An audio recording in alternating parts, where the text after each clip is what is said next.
ऐतिहासिक पल जिसकी कुल धनराशि 15 करोड़ 71 लाख रुपए है, ये तहसील भवन का लोकार्पण, अनावासीय भवनों का लोकार्पण और आवासीय भवनों का शिलान्यास। तो बहुत बहुत धन्यवाद माननीय मुख्यमंत्री महोदय जी।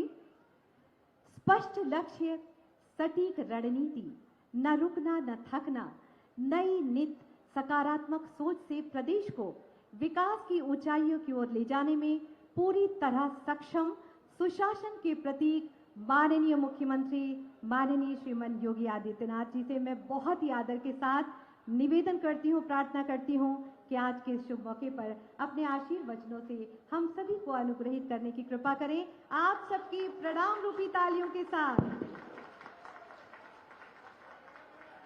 भारत माता की, भारत माता की, भारत माता की। वंदे वंदे वंदे।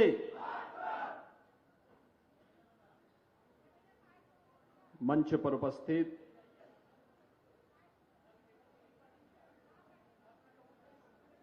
भारतीय जनता पार्टी के प्रदेश के उपाध्यक्ष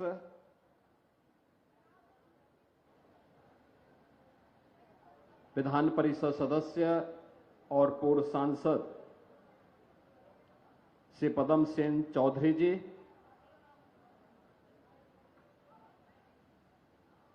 बलहा की लोकप्रिय विधायक श्रीमती सरोज सोनकर जी, माननीय विधायकगण श्री सुरेश्वर सिंह जी, श्री सुभाष त्रिपाठी जी, श्री रामनिवास वर्मा जी, अध्यक्ष जिला पंचायत बहराइच श्रीमती मंजू सिंह जी,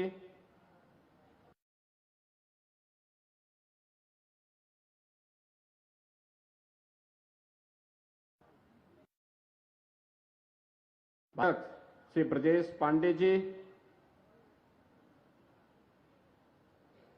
पूर्व मंत्री श्री मुकुट बिहारी वर्मा जी, पूर्व सांसद श्री अक्षयवल लाल गौड़ जी, सभी माननीय जनप्रतिनिधिगण, बहराइच से जुड़े हुए सभी उपस्थित बहनों और भाइयों, बलहा विधानसभा क्षेत्र के इस मिहीपुरवा यानी मोतीपुर में नई तहसील भवन के लोकार्पण और तहसील के अधिकारी और कर्मचारियों के लिए आवासीय भवन के शिलान्यास के लिए आयोजित आज के समारोह के अवसर पर मैं आप सभी इस पूरे तहसील वासियों को और पूरे बहराइच जनपद के वासियों को हृदय से बधाई देता हूं और उन सब के प्रति अपनी शुभकामनाएं भी देता हूं। बहराइच जनपद भारत की ऋषि परंपरा से जुड़ा हुआ जनपद है। कहते हैं महर्षि बाला एक विश्व प्रसिद्ध आश्रम इसी बहराइच जनपद में था और बहराइच की पहचान और नाम उन्हीं बालार्क ऋषि के नाम पर आगे चला था और ये बहराइच वही ऐतिहासिक भूमि है जहां पर एक विदेशी आक्रांता को धूल दूषित करते हुए महाराज सुहेलदेव ने भारत की विजय पताका को दिग दिगंत तक पहुंचाने का काम किया था। महाराज सुहेलदेव का शौर्य और पराक्रम इस स्तर का था, उन्होंने विदेशी आक्रांताओं के साथ जो शौर्य और पराक्रम का परिचय दिया था,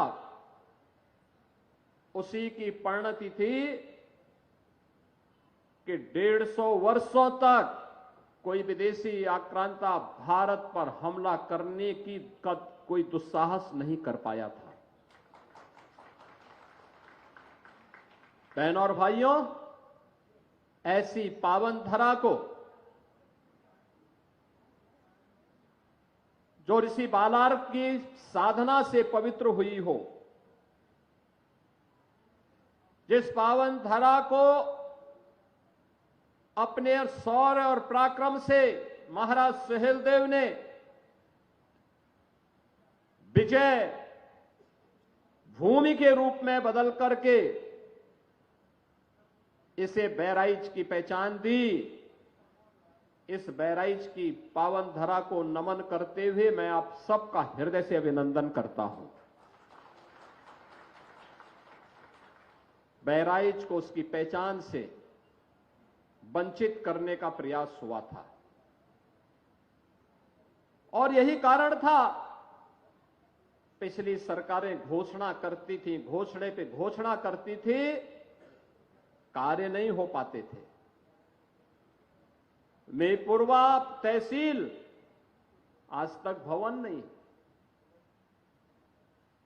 जबकि एक सामान्य नागरिक के लिए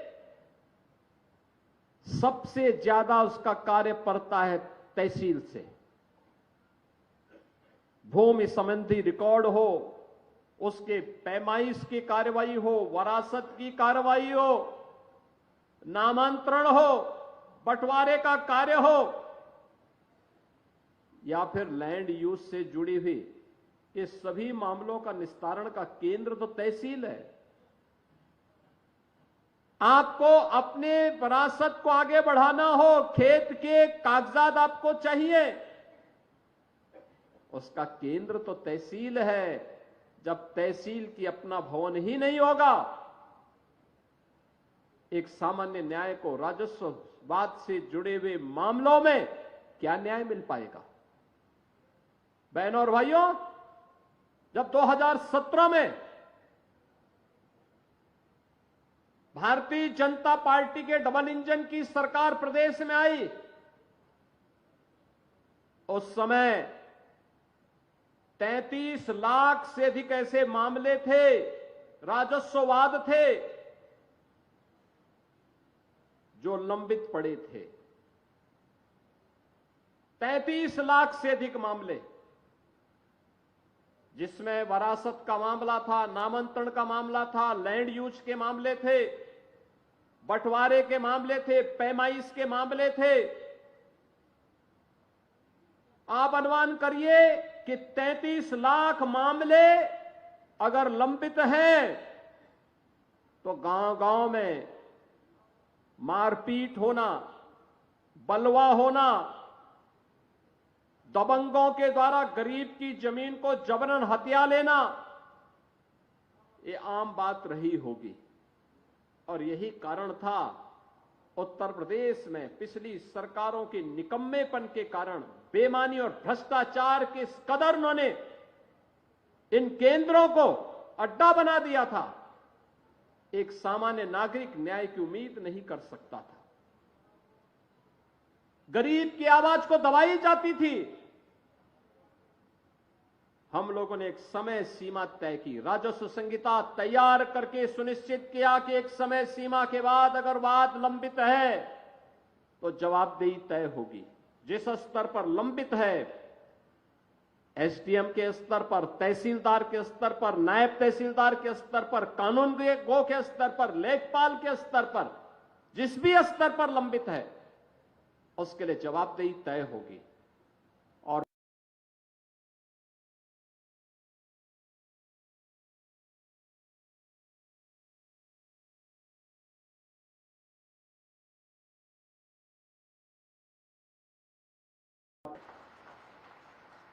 सरकार की कार्रवाई का परिणाम है कि एंटी भूमाफिया टास्क फोर्स के माध्यम से 64,000 एकड़ लैंड को अवैध काम भी किया गया। प्रदेश में निवेश आ रहा है, लेकिन अभी भी एक चैलेंज है हम लोगों के सामने। और चैलेंज वही, सरकार ने इसके लिए डबल इंजन की सरकार ने फिर इसमें और व्यवस्था की है कि गांव में ग्राम सचिवालय होगा। ग्राम सचिवालय में ऑप्टिकल फाइबर या वाईफाई की हम सुविधा देंगे और गांव में ही गांव के लोगों को बैंक की सुविधा भी देंगे। गांव में ही जन्म प्रमाण पत्र, मृत्यु प्रमाण पत्र, आय प्रमाण पत्र, जाति प्रमाण पत्र, निवास प्रमाण पत्र, ये सभी गांव में ही उसे उपलब्ध हो जाने चाहिए। ऑनलाइन ये सुविधा गांव में उन्हें प्राप्त हो। ज्यादातर ग्राम पंचायतों ने इस कार्य को आगे बढ़ाना प्रारंभ किया है। और दूसरा, लैंड रिकॉर्ड को डिजिटाइज करना। अब पैमाइश में मनमानापन नहीं चल सकता कि गरीब को थोड़ा सा घुमा दो तो एक गरीब का हक कोई मार ले। ये तो सारे के सारे हम सैटेलाइट के माध्यम से ऐसी व्यवस्था करेंगे कि 1 इंच लैंड भी किसी गरीब की मारी नहीं जाएगी।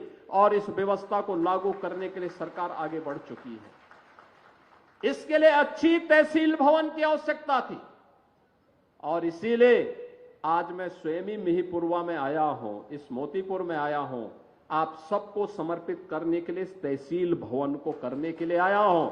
अब ऐसा भी नहीं हो सकता कि यहां तहसील में जिन अधिकारियों की तैनाती होगी वे बहराइच में रहेंगे। नहीं, उनके लिए आवास भी यहीं बनेगा और यहीं पे कैंपस में रह करके उस समस्या का समाधान भी करेंगे। हमने पहले ही कह रखा है, जहां तहसील है, जहां ब्लॉक है, जहां थाना है, जहां सर्किल है, वहां के अधिकारी वहीं पे रहे, रात्रि निवास वहीं पर करें, क्योंकि बहानेबाजी नहीं चल सकती। और वहीं पर रहने के लिए उन्हें कहा गया है।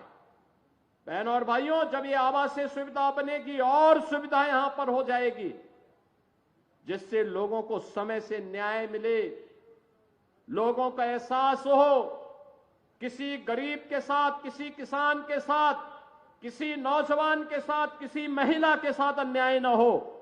ये डबल इंजन की सरकार प्रधानमंत्री मोदी जी के नेतृत्व में इसको प्रभावी ढंग से लागू करने के लिए पूरी प्रतिबद्धता के साथ लगी हुई है। और इसी तरह से बहनों भाइयों, आज मुझे यहां पर इस तहसील के लोकार्पण कार्यक्रम में आवासीय भवनों के शिलान्यास कार्यक्रम के लिए स्वयं यहां पर आना पड़ा है। मैं पिछले दिनों भी बहराइच आया था। बरसात के बाद जब यहां पे भेड़िया के आतंक से लोग परेशान थे और मैं देख करके बहुत चौंका था। वो भेड़िया जो है यहां पे सामान्य दिनों में तो कोई नुकसान, अचानक यहां पर जनहानि करनी प्रारंभ कर दी थी। काफी बच्चों को उसने अपना शिकार बनाया था और अंततः पकड़ा गया। आखिर ये सब चीजें जो आ रही हैं, हम लोगों ने पहले ही मानव वन्य जीव संघर्ष को आपदा की श्रेणी में रख करके, यद्यपि किसी जनहानि की भरपाई नहीं हो सकती, लेकिन उस परिवार को मुआवजा मिल सके, मुआवजा देने के लिए ऐसे लोगों को हम लोगों ने पहले व्यवस्था कर दी है। और वह 5 लाख रुपए का हम तत्काल उन लोगों को आपदा राहत कोष से धनराशि भी उपलब्ध करवाते हैं जो लोग मानव वन्य जीव संघर्ष के शिकार होते हैं। अनंत संभावनाओं को समेटे हुआ यह बहराइच जनपद घाघरा और सरयू नदी के तट पर स्थित है। खेती उपजाऊ है, अत्यंत उर्वरा भूमि है, पर्याप्त वन संपदा है। कर्तनिया यहां पर एक वन्य जीव का अभयारण्य भी है। पर्यटन की अनंत संभावनाएं हैं और अब तो बहराइच में उनका मेडिकल कॉलेज भी बन गया है और बहराइच में महाराज सुहेलदेव का विजय स्मारक भी बनकर के तैयार हो गया, जिसको कुछ ही दिनों में लोकार्पण की कार्रवाई संपादित होगी। बहनों और भाइयों, ये वही जनपद है जो पहले अव्यवस्था और अराजकता का शिकार हुआ करता था, आज बहराइच में कोई अव्यवस्था नहीं फैला सकता, कोई नहीं फैला सकता। आज उत्तर प्रदेश में आप देख रहे होंगे, महाकुंभ के इस भव्य आयोजन के बाद पूरी दुनिया उत्तर प्रदेश की तरफ कौतूहल की निगाहों से देख रही है। आपने अभी 2 दिन पहले देश की संसद में आदरणीय प्रधानमंत्री जी के द्वारा महाकुंभ पर दिए गए वक्तव्य को आप लोगों ने सुना होगा। प्रधानमंत्री जी ने भूरी भूरी प्रशंसा की है उत्तर प्रदेश वासियों की और महाकुंभ के आयोजन की। मानवता का इतना बड़ा आयोजन दुनिया में कहीं नहीं हुआ है, कोई नहीं कर सकता है। उत्तर प्रदेश में हुआ है। मां गंगा, मां यमुना, मां सरस्वती की त्रिवेणी के संगम में 66 करोड़ से अधिक लोग श्रद्धालु जनों का आगमन। ये भारत की महान सनातन संस्कृति की युग गाथा को अनंत काल तक गाने के लिए आने वाली पीढ़ी को विरासत के रूप में छोड़ चुकी है और उसी परंपरा का एहसास कराने के लिए आज मैं आपके पास आया हूं। आप सबसे कहने के लिए, एक तरफ एक भारत श्रेष्ठ भारत की परिकल्पना साकार हो रही है, पूरा देश एकजुट होकर के कार्य कर रहा है। उन स्थितियों में मैं सभी उत्तर प्रदेश वासियों से कहना चाहूंगा, जब भारत की सनातन संस्कृति और भारत की परंपरा का गुणगान दुनिया कर रही है, तब भारत के महापुरुषों के प्रति श्रद्धा और सम्मान का भाव हर नागरिक का दायित्व होना चाहिए। उन स्थितियों में किसी भी आक्रांता को महिमा मंडन नहीं करना चाहिए।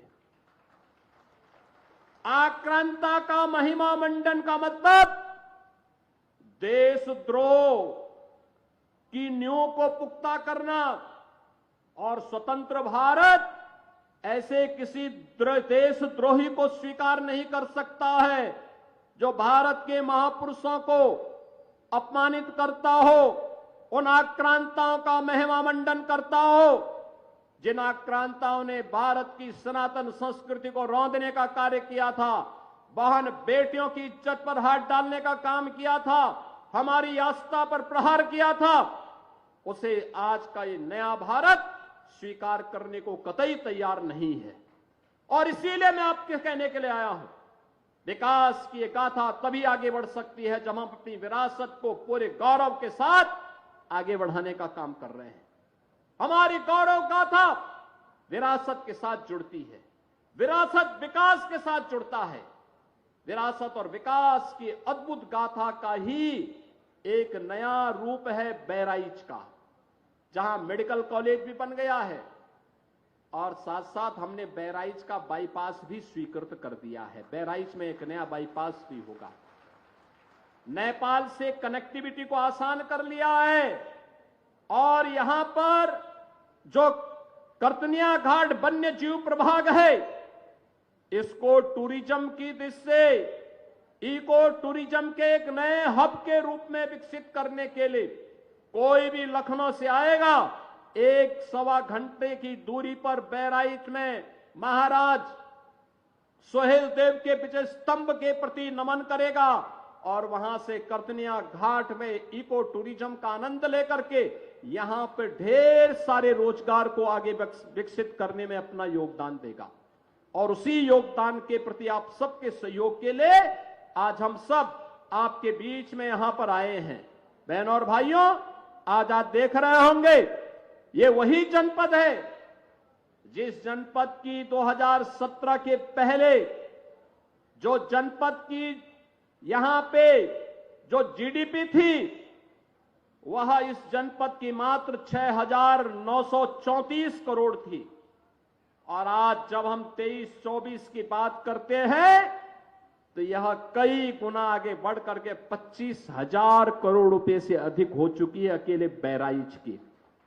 बहराइच में इस दौरान यहां पे निवेश के भी ढेर सारे प्रस्ताव आए हैं। बहराइच में निवेश हो, अब इसके लिए लोग आ रहे हैं। निवेश का मतलब रोजगार का सृजन, आगे बढ़ना। उस प्रकार की व्यवस्था को आगे बढ़ाना, और ये चीजें आज एक और सरकार तेजी के साथ आगे बढ़ाने का काम कर रही है। आज मुझे अभी गोंडा में बहराइच के युवाओं को भी हम लोग मुख्यमंत्री युवा उद्यमी योजना के अंतर्गत कई युवाओं को 5 लाख रुपए तक का ब्याज मुक्त ऋण उपलब्ध करवाने का कार्य करने जा रहे हैं, जिससे वह भी एक युवा उद्यमी के रूप में अपनी पहचान बना सके।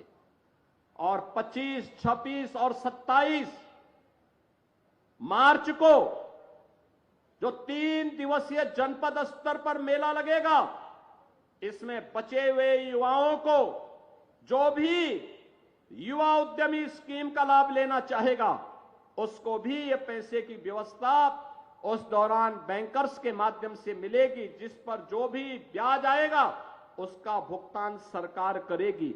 और इसमें मार्जिन मनी की व्यवस्था भी सरकार करने जा रही है, जिससे नए नए उद्यमी हम विकसित कर सकें, बना सकें, आत्मनिर्भरता के लक्ष्य को आगे बढ़ा सकें। एक और जहां युवाओं को आत्मनिर्भरता के लक्ष्य को प्राप्त करने की दिशा में सरकार कदम बढ़ा रही है, बड़े निवेश को आमंत्रित कर रही है, वहीं दूसरी ओर मुझे बताते हुए प्रसन्नता है कि बहराइच जनपद में डबल इंजन सरकार ने 2,10,000 से अधिक गरीबों को एक एक आवास उपलब्ध करवाया है। प्रधानमंत्री आवास योजना में, मुख्यमंत्री आवास योजना में। इसके साथ ही 4,12,000 से अधिक गरीबों के घर में एक एक शौचालय बनाने का काम भी किया है। 1041 गांवों में सामुदायिक शौचालय का निर्माण भी किया है। और पूरे प्रदेश में 1,04,00,000 से अधिक गरीबों को हम लोग 12,000 रुपए सालाना पेंशन की सुविधा दे रहे हैं। और बहराइच में 66,200 से अधिक निराश्रित महिलाओं को, 1,29,000 से अधिक वृद्धजनों को और 20,000 से अधिक दिव्यांग जनों को 12,000 रुपए सालाना पेंशन की सुविधा का लाभ भी प्रदान किया जा रहा है। और मुझे बताते हुए प्रसन्नता है कि 52,800 से अधिक बेटियों को बहराइच में मुख्यमंत्री कन्या सुमंगला योजना का लाभ प्रदान किया जा रहा है। यानी बेटी के जन्म लेने से लेकर के बेटी के द्वारा स्नातक तक की पढ़ाई के लिए 25,000 रुपए सरकार उपलब्ध करवा रही है। बहनों और भाइयों, मुख्यमंत्री सामूहिक विवाह योजना, अब तक इस योजना में हम लोगों ने हजारों बेटियों की शादी बहराइच में की है। उत्तर प्रदेश में लगभग 4,57,000 से अधिक बेटियां इससे लाभान्वित हुई हैं। गरीब परिवार इससे लाभान्वित हुए हैं। हम अब तक राशि देते थे 51,000 और अब सरकार ने तय किया है 1 अप्रैल से जब नया वित्तीय वर्ष प्रारंभ होगा तो इस नए वित्तीय वर्ष में 51,000 की राशि को बढ़ा करके मुख्यमंत्री सामूहिक विवाह सरकार 1 लाख रुपए की सहायता देने जा रही है। सरकार गरीब हो, किसान हो, नौजवान हो, महिला हो, समाज के हर एक तबके को बिना भेदभाव के शासन की योजना के साथ जोड़ना चाहती है। और शासन की योजना जब बिना भेदभाव के सबको मिल रही है तो हमारे भी दायित्व बनता है कि हम भी विकास की इस प्रक्रिया का हिस्सा बने। उसी प्रक्रिया का हिस्सा बनाने के लिए आज मैं आपके बीच यहां पर आया हूं। मैं आप सबसे ये कहूंगा, याद रखना विकास का कोई विकल्प नहीं हो सकता। और जो ये भवन बनाए जा रहे हैं, हमारा प्रयास है, भवन बन गया है, बहुत शीघ्र हम लोग यही व्यवस्था करने जा रहे हैं कि हर तहसील में फायर स्टेशन की स्थापना भी हो, जिससे गर्मियों में फसलों पर या गरीबों या किसी भी घर में किसी भी अन्य स्थल पर अग्निकांड की घटना से कोई जनधन की हानि न होने पाए। लगातार सरकार इस दिशा में प्रयास कर रही है। अच्छी कनेक्टिविटी हो, आवागमन आसान हो, सरकार इसके लिए पूरी प्रतिबद्धता के साथ कार्य कर रही है। और इसीलिए आज आपके बीच में मेरे यहां पर आया हूं। मैं इस अवसर पर एक बार फिर से मीरपुरवा की इस नई तहसील भवन के लोकार्पण के अवसर पर आप सभी को बधाई देता हूं। पूरे बलहा विधानसभा क्षेत्र और बहराइच के वासियों को बधाई देता हूं। आप सबको मैं आगामी चैत्र नवरात्रि का कार्यक्रम प्रारंभ होने जा रहा है 30 मार्च से, नवरात्रि की भी और रामनवमी की भी हृदय से बधाई देते हुए अपनी शुभकामनाएं देता हूं और विश्वास करता हूं कि सुशासन और विकास की इस रफ्तार के साथ कदम से कदम मिलाकर के आप हमारे जनप्रतिनिधियों के साथ आगे बढ़ेंगे। आप सबके प्रति मेरी शुभकामनाएं। धन्यवाद। जय हिंद। बहुत बहुत धन्यवाद माननीय मुख्यमंत्री महोदय जी। और अब आज का पल मानस पटल पर